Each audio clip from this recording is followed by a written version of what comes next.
Hey everyone, Mr. Sujano here, your source for gaming, tech, emulation, and open source news. Let's get started. Alright, to kick things off, some of you may have noticed right away I've got a brand new microphone here, and that's to try to rectify a few audio issues I've had in a few previous videos. I mean, some of you have noticed as well. So hopefully here this fixes it. Let me know your thoughts about the Rode PodMic USB in the comments below. And if you don't like it, pretend you do, because we're talking about Pretendo. For those who may not be aware, Pretendo is a free and open source alternative to Wii U and 3DS servers. And Nintendo, or Pretendo, just got a brand new update. So here's the announcement right from their Discord. Animal Crossing New Leaf and Yokai Watch 2 is now available to everyone. It has moved from testing to the general public. Enjoy. Reminder, Dream Suite is not available for ACNL. It's still a work in progress. ACNL stands for Subscribe to Mr. Sujano, or Animal Crossing New Leaf, depending on how you wanted to interpret that. On top of that, The Legend of Zelda Triforce Heroes is back online. It wasn't online for quite a while, but now it's officially back.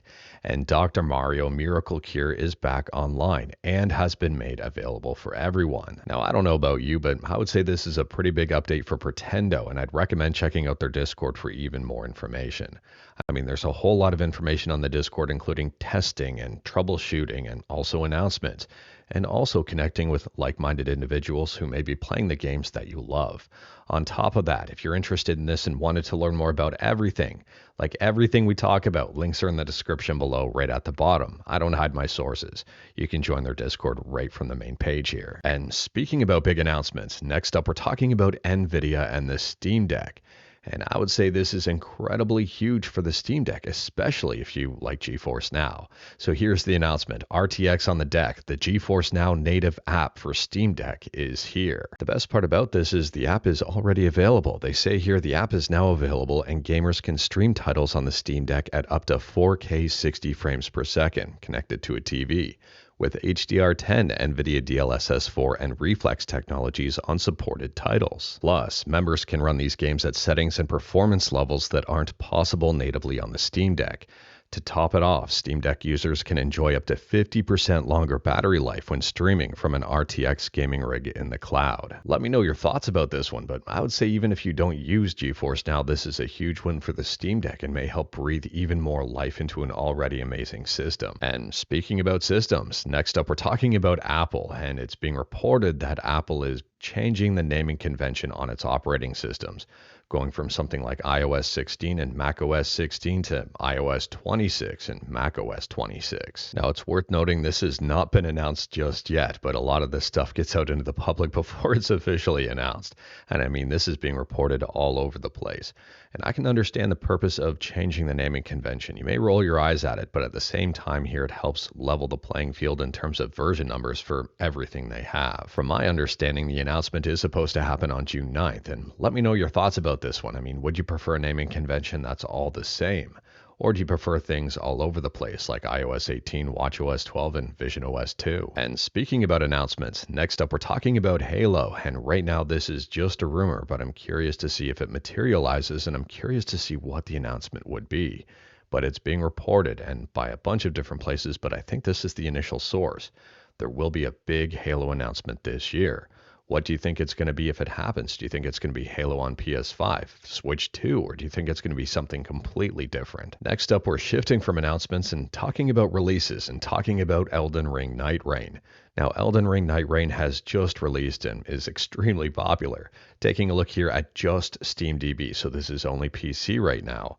And Elden Ring is currently in 4th place in terms of people currently playing the game, just behind stuff like Dota 2 and PUBG and Counter-Strike 2. What I find extremely interesting about this is very similar to something like Monster Hunter Wilds. The Steam review score is not very good at all.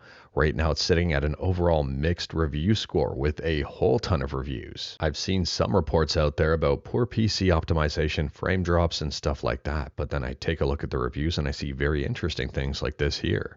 No duo option, had random people join to just run off and do their own thing. Let me duo with my mate. This person here says, if you don't have 2 other friends to play with in voice chat, don't waste your time. This person here, impossible to make progress without voice chat. So it seems that voice chat is one of the things that a lot of people are wanting on this. Unfortunately, I haven't had a chance yet to play Nightreign to see whether or not this mixed review score is warranted. If you've played Nightreign, let me know your thoughts in terms of whether or not you think the mixed review score is warranted and why do you think it's mixed overall. And speaking about reviews, next up we're talking about something that, well, hasn't been very well received online at all. And that's the latest rumor here that Xbox is canceling their first-party handheld, or at least sidelining it for now while they focus on Canon, and Windows 11 PC gaming optimization. If you're interested in learning more about the entire situation, there's an exclusive report over on Windows Central. I've seen a bunch of places cite Windows Central as the source of the information, so I think this is the initial source here. And the Asus device is the Canon device, and we've already seen that handheld unveiled, and that one is still full steam ahead. This was the independent Microsoft first-party handheld that I guess is on hold now. I don't know what's going to happen there. I'm a little bit disappointed. I wanted to see Microsoft create something and make the industry, I would say, even stronger in terms of the future of gaming handhelds. Who knows here? I kind of wish Microsoft still went full steam ahead with this one. However, I am wondering here if SteamOS had anything at all to do with this. SteamOS is no longer a Steam Deck exclusive. And I am wondering here, with the recent success of SteamOS and how much people are talking about it, how much better it is than Windows on certain handhelds in terms of performance and battery life.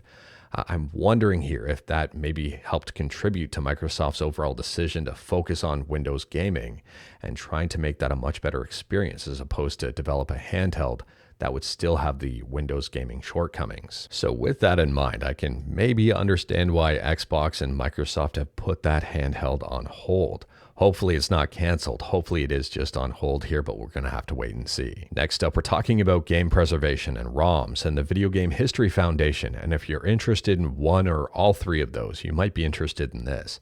So this is just a friendly heads up that the Video Game History Foundation is going to be dumping 125 mystery prototype ROMs on stream. This will be taking place on June 4th, and again, like everything we talk about, links are in the description below at the bottom. They say we just acquired 125 prototype ROMs, and we're going to dump and analyze them live on stream. These appear to be all from Taito in Japan, and are all for the Famicom NES and the MSX2. And last up, we're talking about PlayStation Vita emulation on Android with Vita3k. Kinda. This is a fork of Vita3k Android, but there's been a lot of people asking about when the next release of Vita3k Android is. And if you're impatient and like to experiment, this may be worth learning about. So at the time of filming, the latest version of this fork of Vita3k Android by IKHuiZX, I might have mispronounced that one, is version 12.5 build 15. It seems they've merged it with one of the recent versions of Vita3k. They have fixed flickering video, they fixed portrait and stretch mode, and they've added native scaling mode in settings. It is worth noting here, I haven't had the ability to test this one out yet, so I don't know how it compares to the parent Vita3k Android build. I don't know if it's the same with maybe just a few changes in bells and whistles. I really don't know here. I don't know if it performs better or what. If you've experienced this one, let me know your thoughts about it in the comments below. Now, it's worth noting here, I have not checked out this build yet. I don't know what it offers or doesn't offer compared to the parent project of Vita3k Android. I don't know if this is just an extension where we see a lot of changes in like menus and minor things, or if this is an actual improvement over the Vita3k Android build. If you've used this one, let me know your experiences with it in the comments below. Is this better than Vita3k Android because it's been updated more recently? Or is it mostly the same with a few tweaks? But anyways, that is all I've got for you in this one. Straight to the point, all stuff and the legendary one fluff. We talked about a bunch today. Feel free to discuss anything we talked about in the comments below. If you like this video, leave a like. If you didn't like this video, leave a like. Hit that subscribe button. Check out my other videos. Don't tempt fate. Save your state.